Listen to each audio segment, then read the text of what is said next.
ایک صحابہ کا زمانہ تھا، صحابہ نے شریعت پر ایسا عمل کیا تھا کہ دشمنان اسلام کی ہمت نہیں ہوتی تھی، ان کے اندر وہ قوت نہیں ہوتی تھی کہ کسی بھی اسلام کی طاقت پر آنکھ اٹھا کر کے دیکھ لے۔ آج آپ کو اسلامیات سے روکا جا رہا ہے، ارکان اسلام سے روکا جا رہا ہے، شعائر اسلام سے روکا جا رہا ہے۔ وجہ یہ ہے کہ ہم خود اس پر عمل نہیں کرتے، سامنے والا الحمد للہ نحمده ونستعینه ونستغفره ونعوذ باللہ من شرور انفسنا ومن سیئات اعمالنا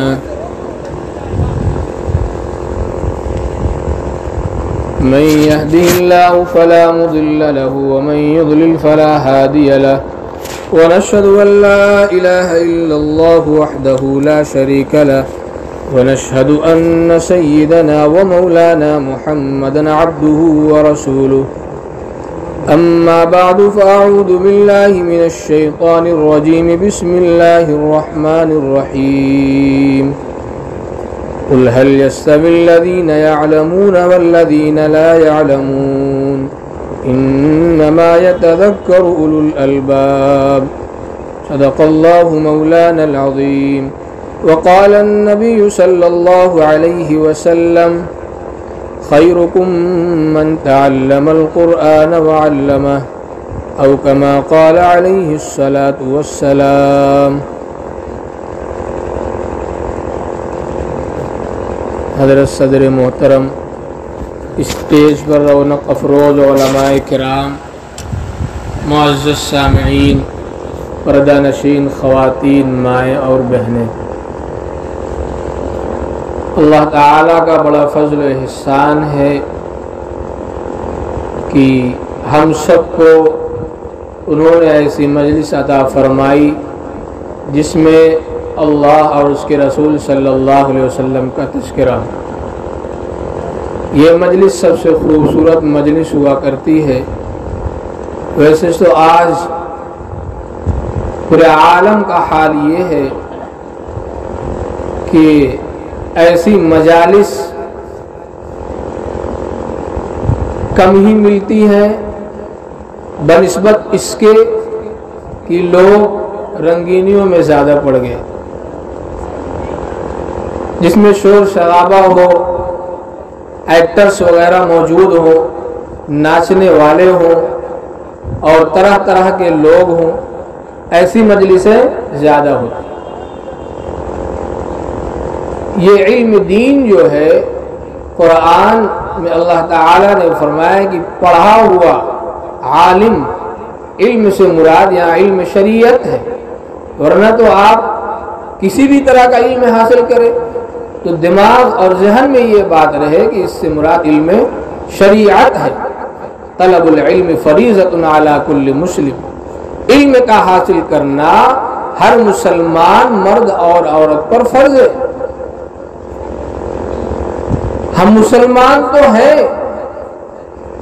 وراثت میں اسلام تو مل گیا، ایمان مل گیا، باپ مسلمان تھا، دادا مسلمان تھے، خاندان والے مسلمان تھے، ہم اسی خاندان میں پیدا ہو گئے تو مسلمان ہو گئے۔ ذرا اپنے اسلاف کی تاریخ اٹھا کر کے دیکھیے، صحابہ کی تاریخ اٹھا کر کے دیکھیے، کتنی مشقتوں سے، کتنی مصیبتوں سے، کتنی پریشانیاں اٹھا کر کے انہوں نے رسول اللہ صلی اللہ علیہ وسلم کے دین کو، اسلام کے پرچم کو کتنی مشقتوں سے انہوں نے دنیا میں پھیلایا اور عام کیا۔ اللہ کے رسول صلی اللہ علیہ وسلم کی زندگی اٹھا کر کے دیکھیں، آج تو ہمیں موقع نہیں ملتا، ہمارے پاس وقت نہیں ہے، دنیا میں ایسا مشغول ہو گئے کہ اپنی جو اسلامی شریعت ہے، ہمیں جس کے لیے پیدا کیا گیا تھا، ہمارا جو مقصود تھا، ہم اس کو بھول کر کے دنیا کی رنگینیوں میں پڑ گئے۔ اللہ کے رسول صلی اللہ علیہ وسلم کے بارے میں شاعر کہتا ہے، ہمیشہ آخرت کی فکر میں مغموم رنجیدہ، کبھی راحت نہ پاتے، ہر گھڑی افسرد زولیدہ۔ اللہ کے رسول صلی اللہ علیہ وسلم ہمیشہ غم اور افسوس میں رہتے تھے، آخرت کی فکر میں ہمیشہ رہتے تھے، جبکہ اللہ تعالی نے اللہ کے رسول صلی اللہ علیہ وسلم کے بارے میں فرمایا کہ آپ کے اگلے اور پچھلے تمام گناہ معاف کر دیے۔ لیکن اللہ کے رسول صلی اللہ علیہ وسلم ہمیشہ آخرت کی فکر میں رہتے تھے، امت کے غم میں گھلتے رہتے تھے۔ اللہ کے رسول صلی اللہ علیہ وسلم کے بارے میں آتا ہے کہ آپ کے سینے سے ایسی آواز آتی تھی غم کی جیسے کوئی ہڈیاں پک رہی۔ اللہ کے رسول صلی اللہ علیہ وسلم نے اتنی مشقت اٹھائی ہے، اتنی پریشانی اٹھائی ہے۔ طائف کا زمانہ، ہم جب اپنی تاریخ اٹھائیں گے، اپنے محبوب کی سیرت جب پڑھیں گے، تب ہم کو احساس ہوگا کہ اللہ کے رسول صلی اللہ علیہ وسلم نے ہم تک دین پہنچانے کے لیے کتنی مشقتیں اٹھائی ہیں۔ بتاؤ، وہ محبوب صلی اللہ علیہ وسلم اللہ تعالیٰ کے بعد جس کا مقام سب سے اونچا ہے، جس کے لیے دنیا کو بنایا گیا اور جس کے لیے جنت کو بنایا گیا، جو جنت میں سب سے پہلے جائے گا، اور اس کے بارے میں آپ جب پڑھیں گے تو آپ علیہ السلام طائف میں جب جاتے ہیں تو طائف والے پتھر مارتے ہیں، آپ کے راستے میں کانٹے بچھاتے ہیں، اور بچے وہ تو بیچارے معصوم ہوتے ہیں، بچوں کو چڑھا بڑھا کر کے طائف والوں نے کہا یہ شخص آیا ہوا ہے، یہ پاگل ہے، یہ مجنون ہے، یہ دیوانہ ہے۔ بچوں کو بھی ایسی مجلسوں سے، ایسے لوگوں سے مزہ ملتا ہے، ان کو اچھا لگتا ہے، ہنسنے کھیلنے کی عمر ہوتی ہے، ان کو ایک جذبہ ہوتا ہے ہنسنے اور کھیلنے کا، ان کو ایک امنگ ہوتی ہے کسی پر ہنسنے کا، ہنسانے کا، مٹی سے کھیلنے کا، دھول سے کھیلنے کا، بچوں میں کھیلنے کا، کوئی بھی چیز مل جاتی ہے کھلونے بنا کر کے توڑنے کا، ان کو ہر چیز میں مزہ ملتا ہے۔ چنانچہ رسول اللہ صلی اللہ علیہ وسلم پر بھی بچوں نے ہنسا، بچے ہنسے، آپ پر پتھر مارا، حتیٰ کہ آپ علیہ السلام کے جوتے مبارک خون سے بھر گئے۔ یہ کس کے لیے کیا؟ آپ چاہتے تو آپ بخشے بخشائے تھے، آپ کہیں نہ جاتے، لیکن آپ نے امت کے غم میں اور امت کے لیے آپ علیہ السلام نے کتنی مشقتیں اٹھائی۔ آپ اپنے صحابہ کو دین دے کر کے، شریعت دے کر کے، اور صحابہ نے آپ علیہ السلام کے دین کو لے کر کے، ان کی شریعت کو لے کر کے جو ہمارا مقصود ہے، جس کے لیے ہم دنیا میں لائے گئے ہیں، صحابہ نے اپنی گردنیں کٹائی، اپنے بال بچوں کو چھوڑا، اپنے گھر بار کو چھوڑا، اپنے شہر کو چھوڑا، اپنے محلے کو چھوڑا، اپنی گلی کو چھوڑا، اپنے دوست و احباب کو چھوڑا، چاہنے والوں کو چھوڑا، تاکہ رسول اللہ صلی اللہ علیہ وسلم کا دین آنے والے آخری انسان قیامت تک کے لیے آپ علیہ السلام کا دین پہنچ جائے۔ اور ہم تو کہتے ہیں کہ بھائی وہ ایک قوم ہے جو مسلمانوں کو مٹانا چاہتی ہے، جو اسلام کو ختم کرنا چاہتی ہے۔ ہمیں خود احساس نہیں ہے کہ خود ہم اسلامی شعائر کو اور اسلام کو خود ہم مسلمان مٹا رہے ہیں۔ اب ہم تو کہتے ہیں کہ بھائی ہم تو اسلام کے نام لے ہم تو جان قربان کرنے والے، لیکن ہم میں سے ہر شخص جو یہاں موجود ہے، دنیا کو چھوڑ دیجئے، یہاں موجود ایک مختصر سی جماعت اپنے اوپر دیکھے، اپنے گریبان میں جھانکے، رسول اللہ صلی اللہ علیہ وسلم نے سچا پکا مسلمان کس طریقے سے ہونا چاہیے، اسلامی شریعت پر کیسے اترنا چاہیے، ہم میں سے ہر شخص اپنے گریبان میں جھانکے کہ ہمارے اس چھوٹے سے جسم پر پوری شریعت اتر رہی ہے یا نہیں۔ قرآن کیا کہتا ہے؟ ادخلوا فی السلم کافہ ولا تتبعوا خطوات الشیطان، اسلام میں پورے داخل ہو جاؤ، کامل مسلمان بن جاؤ۔ آج اگر ہمارا کرتا پجامہ ہے تو داڑھی کا ہے، اور داڑھی کرتا پجامہ ٹوپی بھی ہے تو مسجد کا ہے، مسجد میں نہیں پہنچ پاتے۔ اور اگر نماز ہم پڑھ رہے ہیں، کرتا پجامہ ہے، داڑھی ٹوپی ہے، تو ہمارا تیسرا جرم یہ ہے کہ ہمارے اندر اخلاق نہیں ہے۔ رسول اللہ صلی اللہ علیہ وسلم نے تلواروں کے زور پر اسلام کو نہیں پھیلایا، محبوب کائنات صلی اللہ علیہ وسلم نے اپنے اخلاق سے اطراف عالم میں اسلام کو پھیلایا ہے۔ اور اگر ہمارے اخلاق اچھے ہیں، ہم نے کرتا پجامہ بھی پہن رکھا ہے، دیکھنے میں پورے مسلمان لگ رہے ہیں، لیکن ہمارے اعمال درست نہیں ہیں، معاشرے میں کیسے رہنا چاہیے وہ بھی ہمارا درست نہیں ہے، یا تو ہم نے بہنوں کا حق مار رکھا ہے، یا تو ہم نے کسی کی زمین دبا رکھی ہے، یا ہمارے دل میں کسی کے بارے میں بغض ہے، کسی سے دشمنی ہے، کسی سے عداوت ہے۔ اس طرح کی بہت ساری بیماریاں ہمارے اندر پائی جاتی ہیں۔ جب آپ اپنی شریعت کو مکمل طریقے سے جب اٹھائیں گے تو ہمیں اور آپ کو احساس ہوگا کہ ہمارے اندر کتنی کمیاں ہیں۔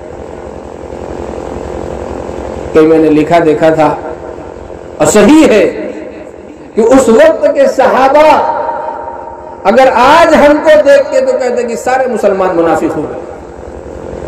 اگر آج صحابہ ہم کو دیکھتے تو کہتے سارے مسلمان منافق ہو گئے۔ صحابہ سے ذرا سے بھی چوک ہو گئی۔ ایک صحابی نے اللہ کے رسول صلی اللہ علیہ وسلم سے کہا کہ اللہ کے رسول، جب ہم آپ کی مجلس میں ہوتے ہیں تو ایسا لگتا ہے کہ ہم آپ کی مجلس سن کر کے ہم بالکل اس پر عمل کرتے ہیں، اور آپ کی مجلس میں ہماری ایک کیفیت ہوتی ہے، جب ہم آپ کی مجلس سے اٹھ کر کے کہیں اور جاتے ہیں تو ہماری وہ کیفیت نہیں ہوتی۔ کہیں ہم منافق تو نہیں ہو گئے؟ اتنا خوف تھا، اتنا ڈر تھا صحابہ کو، اور ہماری کیفیت تو وہ ہوتی ہی نہیں۔ حضرت خباب رضی اللہ تعالیٰ عنہ کا واقعہ لکھا ہوا ہے۔ خلیفۃ المسلمین عمر فاروق رضی اللہ تعالیٰ عنہ نے پوچھا کہ ابتدائی اسلام میں آپ کو طرح طرح کی تکلیفیں دی گئی تھی، ان میں سے کچھ ہمیں بھی سنائیے، کچھ بتائیے، ہمارا ایمان تازہ ہو۔ حضرت خباب رضی اللہ تعالیٰ عنہ نے فرمایا، امیر المؤمنین، ساری تکلیفوں کو چھوڑ کر کے ایک چھوٹی سی تکلیف میں آپ کو بتاتا ہوں۔ جب میں اسلام لایا تھا، جب میں مسلمان ہوا تھا، تو مجھے آگ کے کوئلوں پر دہکا کر کے اس کو بالکل روشن کر کے گرم کر کے مجھے اس آگ کے کوئلے پر دہکتی ہوئی آگ پر کھینچا جاتا تھا، اور وہ آگ میرے جسم کے زخم سے نکلنے والے پانی سے وہ آگ بجھ جایا کرتی تھی۔ آج ہم تھوڑی سی مشقت نہیں اٹھا سکتے، نماز پڑھنے کے لیے اپنی نیند کو قربان نہیں کر سکتے، رسول اللہ صلی اللہ علیہ وسلم کے دین کے لیے۔ اور رسول اللہ صلی اللہ علیہ وسلم کا دین کیا؟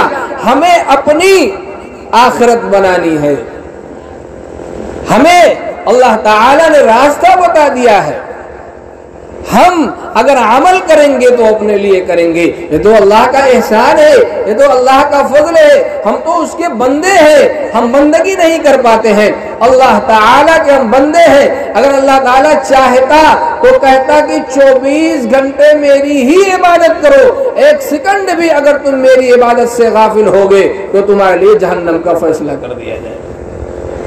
لیکن بڑا احسان ہے اس امت پر، اللہ تعالیٰ نے اس امت سے عمل تھوڑا کروایا اور اس کا اجر بہت زیادہ دے دیا۔ ہمیں احساس ہونا چاہیے اس بات کا کہ صحابہ نے کیسی کیسی پریشانیاں اٹھائیں۔ حضرت ابو بکر صدیق رضی اللہ تعالیٰ عنہ کے بارے میں آتا ہے کہ ان کو مشرکین مکہ نے اتنا مارا کہ آپ رضی اللہ تعالیٰ عنہ بے ہوش ہو گئے۔ اس کے بعد تو سنیے، ان کے گھر والے اٹھا کر کے گھر لے گئے۔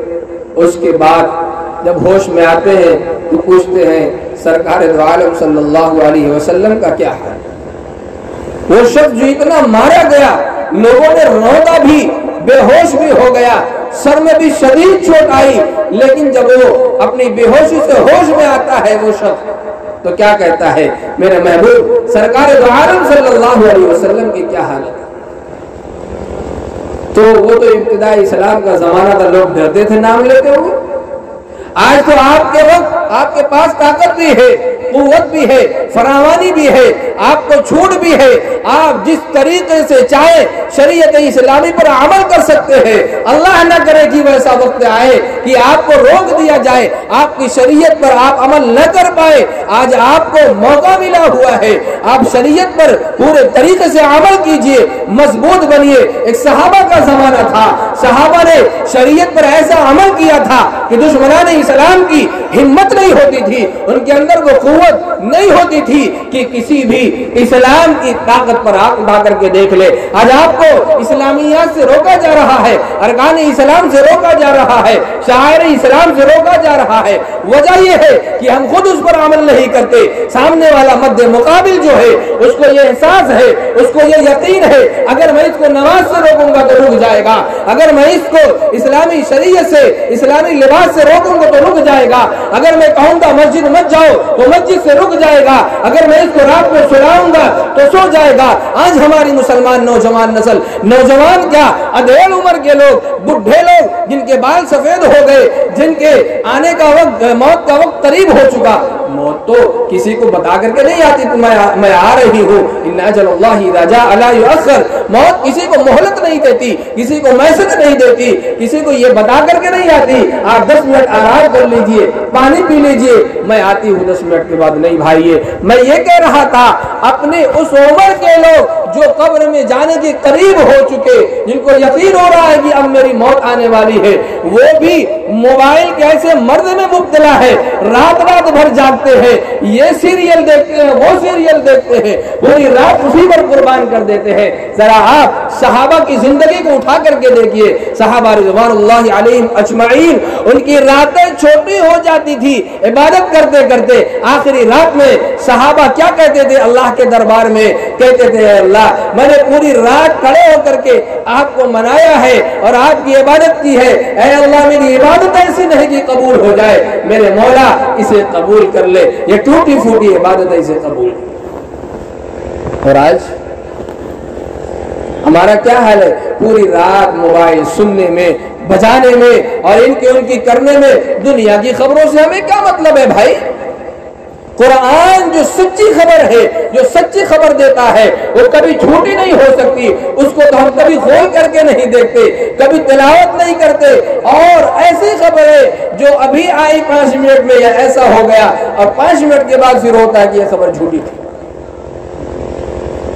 تو ہماری راتیں کیسے چھوٹی پڑ جاتی ہیں؟ گناہ کرتے۔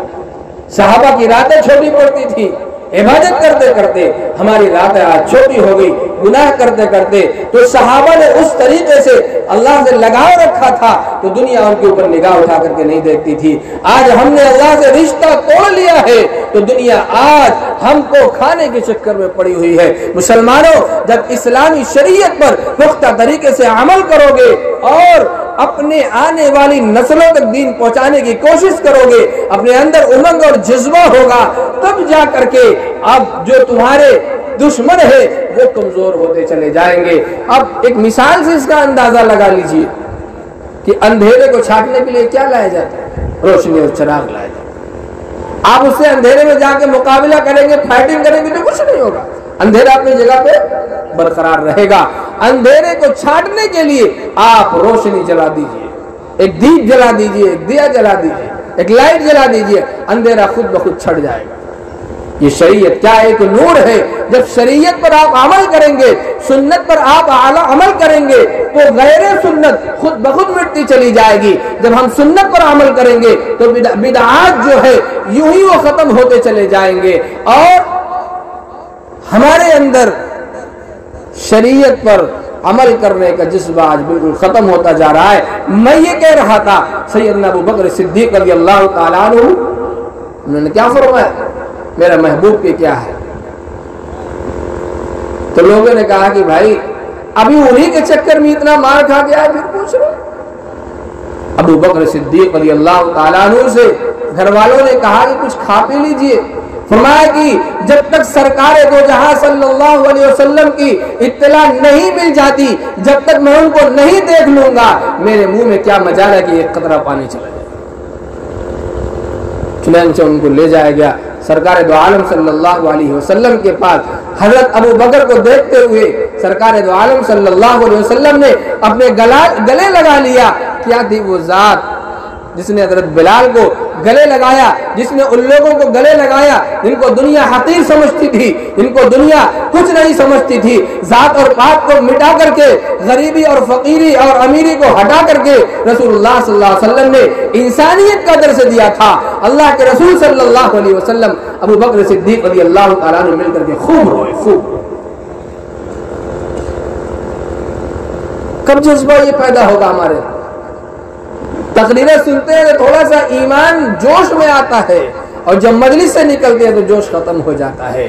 پکا عہد کرنا چاہیے، پختہ عزم کرنا چاہیے، آج کے بعد انشاءاللہ رسول اللہ صلی اللہ علیہ وسلم کے لائے ہوئے دین کو کوشش کر کے ڈھونڈ کر کے علماء سے پوچھ کر کے مدرسوں میں جا کر کے کہ ہمیں کس طریقے سے زندگی گزارنی چاہیے، ہمارا لباس کیسا ہونا چاہیے، ہماری نماز کیسی ہونی چاہیے، معاشرے میں کیسے رہنا چاہیے، ایک دوسرے سے ملنے کا طریقہ کیا ہونا چاہیے، کھانے پینے کا کیا انداز ہونا چاہیے، ہمارا دسترخوان کیسا ہونا چاہیے، ہمارا اٹھنا بیٹھنا کیسا ہونا چاہیے، ہماری داڑھی کتنی ہونی چاہیے، ساری چیزیں ہمیں اپنے علماء سے پوچھ کر کے اس پر عمل کرنے کی کوشش کرنی ہے انشاءاللہ۔ میں نے قرآن کریم کی آیت پڑھی، قُلْ هَلْ يَسْتَوِي الَّذِينَ يَعْلَمُونَ وَالَّذِينَ لَا يَعْلَمُونَ إِنَّمَا يَتَذَكَّرُ أُولُو الْأَلْبَابِ، کہ جاہل اور عالم برابر نہیں ہو سکتے۔ ایک آدمی اس کے پاس علم نہیں، وہ عبادت کرتا ہے، لاکھ عبادت کرتا ہے، لیکن ایک عالم ہے وہ غیر عالم سے 1000 مرتبہ اس کا بڑا ہوگا۔ ایک آدمی عبادت کرتا ہے رات بھر، اور ایک آدمی عالم ہے وہ پوری رات سوتا ہے۔ وہ اس لیے سوتا ہے کہ میں صبح میں سبق پڑھاؤں گا، نورانی قاعدہ پڑھانا ہے، پارہ عام پڑھانا ہے، بچوں کو تعلیم دینا ہے، ان کو کچھ باتیں بتانی ہے، قرآن کا درس دینا ہے، قرآن کریم ان کو سکھانا ہے۔ تو اب جو آدمی عبادت کرتا ہے رات میں، تہجد پڑھتا ہے، نوافل پڑھتا ہے، وہ سمجھ رہا ہے یار مولانا صاحب تو سو ہی رہے۔ یہ آپ اس بات کو غور کرنا چاہیے، آپ کو آپ کا جاگنا عبادت ہے اور ایک عالم کا سونا عبادت میں لکھا جائے۔ کیوں؟ اس کی نیت یہ ہے کہ وہ صبح میں رسول اللہ صلی اللہ علیہ وسلم کے دین، رسول اللہ صلی اللہ علیہ وسلم کا دین آپ کو سکھائے گا، آپ کو بتائے گا، آپ کو پڑھائے گا، آپ کو غلط راستے پر جانے سے بچائے گا، آپ کو حرام کام کرنے سے بچائے گا، آپ کو ناجائز کام کرنے سے بچائے گا، تو اللہ تعالیٰ اس کے سونے کو بھی عبادت میں لکھے۔ تو عالم اور غیر عالم برابر نہیں ہو سکتا۔ قرآن کریم اللہ کے نبی صلی اللہ علیہ وسلم نے فرمایا خیرکم من تعلم القرآن وعلمہ۔ آج مسلمان کیا سمجھتا ہے اپنے آپ کو؟ وہ سمجھتا ہے ہم تو کسی کے بھگائے ہوئے ہیں، پھینکے ہوئے، در کے بھگائے ہوئے ہیں، پھٹکارے ہوئے، ہماری کوئی اہمیت نہیں ہے، ہماری کوئی عزت نہیں ہے، ہم مسلمان ہیں، ہم مولانا بن کے کیا کریں گے، دنیا تو ہمیں کچھ نہیں سمجھتی۔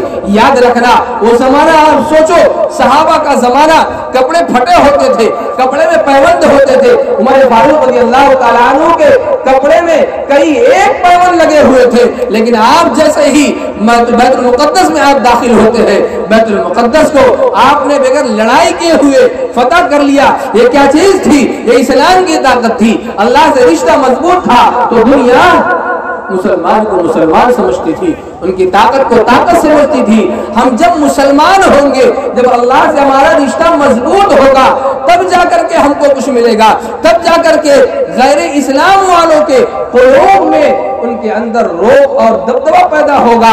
اللہ تعالیٰ نے جو صحابہ کے اندر طاقت دی تھی، وہ کس کی طاقت تھی؟ ایمان کی طاقت تھی، اسلام کی طاقت تھی، رشتہ جو اللہ تعالیٰ سے مضبوط تھا اس کی طاقت تھی۔ آپ واقعہ سنتے ہوں گے، پڑھا بھی ہوگا آپ نے، ایک مرتبہ ایسا ہوا کہ جنگ ہو رہی تھی، فتح ہو ہی نہیں رہی ہے، صحابہ بہت پریشان ہیں، یہ کیا ہو گیا؟ تو صحابہ کے دل میں ایک بات آئے کہ بھائی یہ جنگ کی وجہ سے مسواک کی سنت چھوٹی ہوئی، مسواک کی سنت چھوٹی ہوئی، مسواک اس کو بہت معمولی سمجھتے۔ حدیث پاک میں آتا ہے جب کوئی سنت مر چکی ہو، ختم ہو چکی ہو، اس سنت کو زندہ کرنے والا شخص 100 شہیدوں پر فضیلت رکھتا ہے۔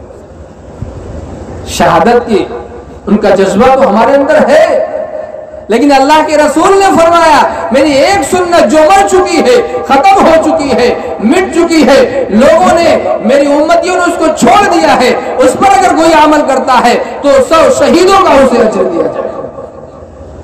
لیکن آج ہم اس کو نہیں کر رہے ہیں۔ تو میرے بھائیوں عمر فاروق رضی اللہ تعالیٰ عنہ کے کپڑے میں کئی ایک پیمن لگے ہوئے تھے، لیکن آپ نے بیت المقدس کو فتح کیا۔ یہ کیا چیز تھی؟ یہ وہی چیز تھی، اسلام کی طاقت تھی۔ ہم جو اسلامی شریعت پر عمل کرتے ہیں تو ہمیں دماغ میں، ہمارے ذہن میں یہ بات ہونی چاہیے کہ ہماری جو شریعت ہے وہ انتہائی مضبوط ہے۔ ہمارے جسم میں طاقت ہو نہ ہو، طاقت اللہ تعالیٰ پیدا کرتے ہیں۔ تو صحابہ نے مسواک شروع کیا، تلواروں سے لڑ رہے تھے، گھوڑوں پر سوار تھے، جنگجو تھے، قریش بڑے بہادر تھے، ابھی تک روب نہیں پڑا تھا ایک سنت کے چھوٹنے سے، لیکن صحابہ نے یوں ہی جو مسواک کرنا شروع کیا تو مد مقابل کے دل میں اللہ نے روب ڈال دیا۔ ابھی تک تو یہ لوگ تلوار سے لڑ رہے تھے، اب اپنے دانتوں کو تیز کر رہے ہیں، لگ رہا ہے دانتوں سے ہم کو چبا جائے گا۔ عقل میں آنے والی بات ہے؟ تلوار کے مقابلے میں دانت کوئی اہمیت رکھتا ہے؟ کچھ بھی اہمیت نہیں رکھتے، لیکن یہ روب اللہ ڈالتا ہے ہمارے دماغ میں، ہمارے ذہن میں۔ اس بات کو جاگوزی کرنا پڑے گا کہ روب جو ڈالتا ہے وہ اللہ ڈالتا ہے۔ ہماری مسجدیں کھالی پڑی ہیں، خانقاہیں کھالی پڑی ہیں، قرآن تاغوں میں پڑے ہوئے ہیں، ان کے جزدان پر کئی ایک موٹے پرت گرد کے پڑ چکے ہیں، قرآن کھولنے کی فرصت نہیں ہے، مسجدوں میں اذان دینے کے بعد کسی کے پاس وقت نہیں ہے، اور نماز پڑھنے کے لیے کسی کے پاس ٹائم نہیں ہے۔ میرے دوستو یاد رکھنا، دنیا میں تم آئے ہو اللہ کی عبادت کرنے کے لیے۔ یہ جو چیزیں ہیں، کھانا پینا، پیسہ کمانا، گھر بنانا، یہ عوارضات میں سے ہے۔ زیست برائے خوردن نہ کہ خوردن برائے زیست۔ زندگی کس لیے ہے؟ کھانا کس لیے ہے؟ زندگی کی بقا کے لیے ہے، زندگی کھانے کے لیے نہیں ہے۔ زندگی کی بقا کے لیے کھانا ہے۔ ہمیں کھانا اس لیے کھانا چاہیے، ہم نماز پڑھیں گے، ہمیں کھانا اس لیے کھانا چاہیے، ہمارے اندر طاقت ہوگی تو ہم اس کے ذریعے سے اسلامی شریعت کو عام کریں گے۔ ہمیں کھانا اس لیے کھانا چاہیے کہ ہم اللہ کی عبادت کریں گے، طاقت ہوگی جسم میں تو ہم اللہ کی عبادت کریں گے، ہمارا کھانا عبادت ہوگا۔ ہم کپڑا اس لیے پہنے کہ ہم کپڑا پہن کر کے کپڑا پاک صاف ستھرا ہوگا تو ہم نماز پڑھیں گے، ہمارا کپڑا پہننا بھی عبادت ہوگا۔ ہم گھر سے نکلے دعا پڑھ کر کے نکلے، ہمارا باہر جانا بھی عبادت میں شمار ہوگا۔ ہم گھر میں داخل ہو دعا پڑھ کر کے داخل ہو، گھر میں داخل ہونا عبادت میں شمار ہوگا۔ رسول اللہ کی صلی اللہ علیہ وسلم کی سنت پر عمل کرتے ہوئے ہم دعا پڑھ کر کے جو سوئیں گے، عشاء کی نماز پڑھ کر کے جو سوئیں گے تو سو کر کے بھی رات پوری عبادت میں لکھی جائے گی۔ ہم اٹھ کر کے صبح میں جو دعا پڑھیں گے، الحمدللہ الذی احیانا بعدما اماتنا والیہ النشور، تو پورا دن ثواب میں لکھا جائے گا۔ یہ اتنا ثواب اللہ تعالیٰ دینا چاہتے ہیں، لینے کا ڈھنگ ہونا چاہیے۔ یہاں تو ہم کوشش کرتے ہیں دنیا میں کہ ہمارے پاس کئی ایک بزنس ہو، کئی طریقے سے، کئی راستے سے ہمارے پاس دولتیں آئے، پیسے آئے، لیکن ہمارا ذہن اس طرف کیوں نہیں جاتا؟ ہمارے نامہ عمل میں نیکیاں کئی ایک راستے سے آئے تاکہ کل قیامت کے دن، جس دن آسمان، جس دن سورج ہمارے سروں پر ہوگا، اعمال کی بدولت روز پسینے میں شرابور ہوں گے، پسینے میں ڈوبے ہوئے ہوں گے، اس وقت کا عالم یہ ہوگا۔ اللہ کے رسول صلی اللہ علیہ وسلم سے عائشہ نے فرمایا کہ آپ بھی پریشان ہوگی۔ اللہ کے رسول نے فرمایا جی ہاں، وہ ایسا وقت ہوگا ہر ایک نفسی کے عالم میں ہوگا، کوئی کسی کا پرسان حال نہیں ہوگا۔ یوم یفر المرء من اخیہ وامہ وابیہ وصاحبتہ وبنیہ لکل امرئ منہم یومئذ شأن یغنیہ۔ آج جو تم بیوی سے محبت کرتے ہو، احباب سے محبت کرتے ہو، دوستوں سے، قرابت داروں سے، رشتہ داروں سے، محلے والوں سے، پڑوسیوں سے، گاؤں والوں سے، شہر والوں سے، ملنے جلنے والوں سے جو آج محبت ہے، ان کے لیے اپنے آپ کو قربان کیے جا رہے ہو۔ کل قیامت کا عالم ایسا ہوگا، وہ اولاد جس کے لیے آپ نے خون پسینہ ایک کر دیا، دھوپ میں نکل کر کے اس کی پرورش کا آپ نے حق نبھایا، کل قیامت کے دن آپ کسی کی طرف نہیں دیکھیں گے، نہ وہ اولاد آپ کی طرف دیکھے گی، آپ کا نفسی کا عالم ہوگا۔ اس دن کے لیے ہمیں تیاری کرنی ہوگی۔ تو خیرکم من تعلم القرآن وعلمہ، میں یہ کہہ رہا تھا کہ ہم مسلمان کے احساس کمتری کا شکار نہ ہو۔ ہماری اس جماعت کا چھوٹا بچہ جو بالغ ہو چکا ہے، 15 سال کی اس کی عمر ہے، اور وہ قرآن پڑھنا جانتا ہے، وہ حافظ قرآن ہے، ہزاروں لوگوں کی امامت کرنے کی اہلیت اس کے اندر آ گئی، وہ امامت بھی کرتا ہے، منتری ہو، پردھان منتری ہو، سی ایم ہو، ڈی ایم ہو، آفیسر ہو، کلکٹر ہو، دنیا کی کسی بھی پوسٹ کا وہ شخص ہو، کتنی ہی اونچی اس کی پوسٹ ہو، لیکن اس 15 سال کے بچے کے پیچھے ہی وہ کھڑا ہو۔ اب آپ بتائیں کہ مقام کس کا اونچا؟ مقام اسی کا اونچا ہوگا جو اللہ تعالیٰ کی مرضی کے مطابق زندگی گزارے گا۔ وَلِلَّهِ الْعِزَّةُ وَلِرَسُولِهِ وَلِلْمُؤْمِنِينَ وَلَكِنَّ الْمُنَافِقِينَ لَا يَعْلَمُونَ۔ دوسری جگہ وَلَكِنَّ الْمُنَافِقِينَ لَا يَفْقَهُونَ۔ ہم عزت اپنی کہاں ڈھونڈتے ہیں؟ اچھے لباس میں، اچھی گاڑی میں، اور اچھے محل میں، اچھے گھر میں، اچھے معاشرے میں، اونچے لوگ کے بیٹھنے میں ہم اپنی عزتوں کو ڈھونڈتے ہیں۔ عزت کس کا حق ہے؟ عزت اللہ کا حق ہے، عزت اللہ کے لیے ہے۔ ہم تو بندے ہیں، ہم کو تو بندگی کرنا ہے، یاد رکھنا، لیکن عزت جو دے گا اللہ تعالیٰ، وہ عزت اللہ تعالیٰ ہم کو دے گا۔ دنیا کے کسی بھی اونچے لوگوں میں بیٹھ کر کے اگر ہم شریعت پر عمل نہیں کرتے تو کل قیامت کے دن ہمیں کوئی عزت ملنے والی نہیں ہے۔ ذلیل و خوار اور رسوا ہو کر کے، پیشانی کا بال پکڑ کر کے جہنم کی کھائی میں گھسیٹ کر کے ڈال دیا جائے گا۔ اگر ہم شریعت پر عمل کرتے ہیں تو کل قیامت کے دن بھی اور آج دنیا میں بھی عزتوں کو اپنی آنکھوں سے دیکھیں گے ہم، اور کل قیامت کے دن تو سارا عالم دیکھے گا، اولین اور آخرین جمع ہوں گے کہ عزت جو آج ہم نہیں سمجھ رہے ہیں، کل قیامت کے دن اللہ تعالیٰ جو ہمیں عزت بخشے گا، جو ہمیں محلات عطا فرمائے گا، ساری دنیا اسے دیکھے۔ بہترین شخص وہ ہے جو تم میں سے خیرکم من تعلم القرآن وعلمہ، قرآن کو سیکھے اور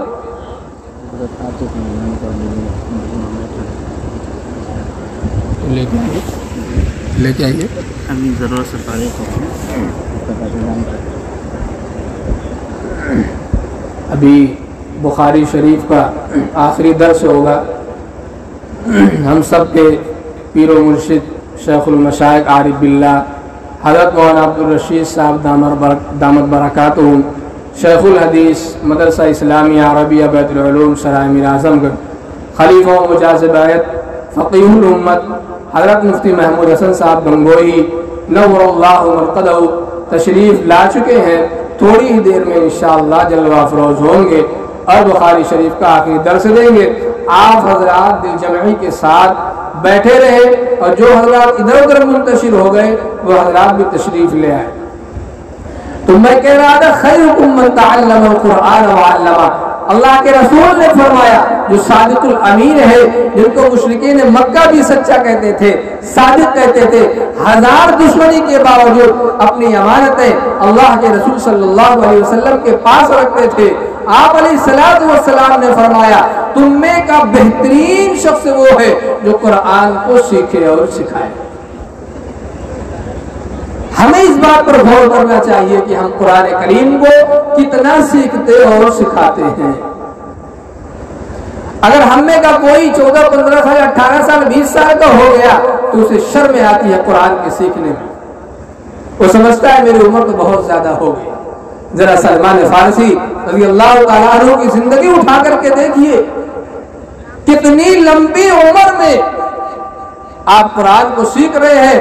سیدنا ابوبکر صدیق رضی اللہ تعالیٰ عنہ، عمر فاروق رضی اللہ تعالیٰ عنہ کتنی بڑی عمر میں قرآن سیکھ رہے ہیں۔ ہم یہ سمجھتے ہیں قرآن سیکھنے کا ایک وقت متعین ہے، 5 سال سے لے کر کے 10 15 سال تک، نہیں، ایسا کچھ نہیں ہے۔ اطلبوا العلم من المہد الی اللہ، جب تک قبر میں نہ چلے جاؤ علم سیکھتے رہو، علم حاصل کرتے رہو۔ اور ہم یہ سمجھتے ہیں کہ ہمارے پاس تو بہت سارا علم آ گیا، علم سیکھتے رہنا چاہیے، علم کو حاصل کرتے رہنا چاہیے۔ اور اللہم انی اعوذ بک من علم لا ينفع، اللہ کے رسول صلی اللہ علیہ وسلم نے دعا فرمائی، اے اللہ مجھے ایسا علم نہ دینا جس سے نفع نہ ہو، جو نقصان دہ علم ہو۔ اور اس کے بعد اللہ کے رسول نے دعا فرمائی وَمِن قَلْبٍ لَا يَخْشَى وَمِن دُعَاءٍ لَا يُسْمَعْ، اور ایسا قلب اے اللہ میرا مت بنا جس میں آپ کا خوف نہ ہو، آپ کی خشیت نہ ہو، مجھے ڈرنے والا دل عطا فرما۔ اور اے اللہ مجھے میری دعا کو کبھی رد نہ فرمانا، میری دعا کو قبول فرمانا، اس طریقے کی آپ علیہ السلام نے دعا مانگی ہے۔ میرے دوستو، میرے یارو، تعلیم قرآن حاصل کرنا چاہیے۔ اس قرآن کی تعلیم کو حاصل کر کے ہی ہمیں عزت ملے گی، ہمیں نجات ملے گی، ہم اللہ تعالی ہمیں اپنا محبوب بنائیں گے، اور یہی چیز کل قیامت کے دن نجات کا ذریعہ بنے گی۔ کسی بھی حدیث اور قرآن کی کسی بھی آیت میں یہ نہیں لکھا جو آدمی جہاز اڑاتا ہے اس کو عذاب قبر نہیں ہوگا۔ کسی بھی حدیث کے ٹکڑے میں آپ کو نہیں ملے گا جو ملک کا ڈی ایم ہوگا، جو ملک کا پی ایم ہوگا اس کو عذاب قبر نہیں ہوگا، یا جو صوبے کا سی ایم ہوگا اس کو عذاب قبر نہیں ہوگا، یا جو شخص ملک کا چلانے والا ہوگا وہ عذاب قبر سے محفوظ ہوگا۔ کہیں بھی آپ کو نہیں ملے گا، یا آپ کو یہ بھی نہیں ملے گا دنیا کی اعلیٰ تعلیم حاصل جو کر لے گا وہ عذاب قبر سے محفوظ رہے گا۔ کل قیامت دن عرش کا سایہ نصیب ہوگا، اللہ تعالیٰ کی رضا اس کو ملے گی، آپ کو کہیں نہیں ملے گا۔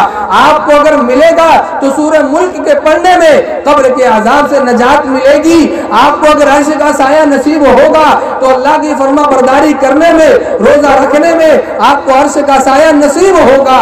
اور اگر ہم یہ سمجھے کہ دنیا حاصل کر کے ہم آخرت کی نجات پا جائیں تو یہ تو بڑا مشکل کام ہے۔ میرے دوستو، اللہ کے رسول صلی اللہ علیہ وسلم نے فرمایا من احب دنیاہ اضر بآخرتہ ومن احب آخرتہ اضر بدنیا۔ اگر ہم دنیا کو محبوب رکھتے ہیں تو آخرت کا نقصان اٹھانا پڑے گا۔ دنیا کو اگر ہم محبوب رکھتے ہیں آخرت کا خسارہ کرنا پڑے گا، اور آخرت کو محبوب اگر رکھیں گے دنیا کا تو کچھ نہ کچھ نقصان اٹھانا ہی پڑے گا۔ اب اولو الالباب جن کو قرآن نے کہا ہے وہ شریعت پر مکمل عمل کرنے والے کو قرآن نے، اللہ نے اولو الالباب کہا ہے۔ تو اب ہمیں یہ دیکھنا ہے ہم عقل مند ہیں یا غیر عقل مند ہیں۔ اگر ہم شریعت پر مکمل عمل کرتے ہیں تو اولو الالباب میں ہمارا بھی شمار ہوگا، عقل مند ہم ہوں گے، کیونکہ آپ مثال سے سمجھیے کہ جو آدمی کسی باہر ملک میں وہ کمانے کے لیے، وہ رزق حاصل کرنے کے لیے جاتا ہے اور سارے پیسوں کو وہیں گنوا دے تو ہم یہ سمجھتے ہیں کہ اس آدمی نے عقل مندی کا کام نہیں کیا ہے۔ لیکن اگر وہی آدمی وہاں سے پیسہ کچھ بچا کر کے گھر لاتا ہے، یہاں کے لیے وہ جمع کرتا ہے، تو ہم یہ سمجھتے ہیں کہ یہ آدمی عقل مند ہے۔ اسی طریقے سے دنیا میں رہ کر کے آخرت کے لیے پونجی جمع کرنا، آخرت کے لیے عمل تیار کرنا، اپنے نام اعمال کو وزنی کرنا، اس میں نیکیوں کو بھر لینا، آخرت کے لیے عمل کرنا، یہ ہمارے لیے کامیابی ہوگی۔ میرے عزیز ساتھیوں، قرآن کریم کی جو آیت تھی اس کا بھی ترجمہ میں نے بتا دیا، اور جو حدیث تھی اس میں کیا تھا، بہترین لوگ وہ ہیں جو قرآن کو سیکھتے اور سکھاتے ہیں۔ اس لیے دنیا میں جو جماعت قرآن کو سیکھتی اور سکھاتی ہے سب سے معزز، سب سے مکرم اور سب سے اونچا مقام و مرتبہ رکھنے والی وہ جماعت ہے۔ اللہ تعالی ہم سب کو دین شریعت پر مکمل عمل کرنے کی توفیق سے نوازے۔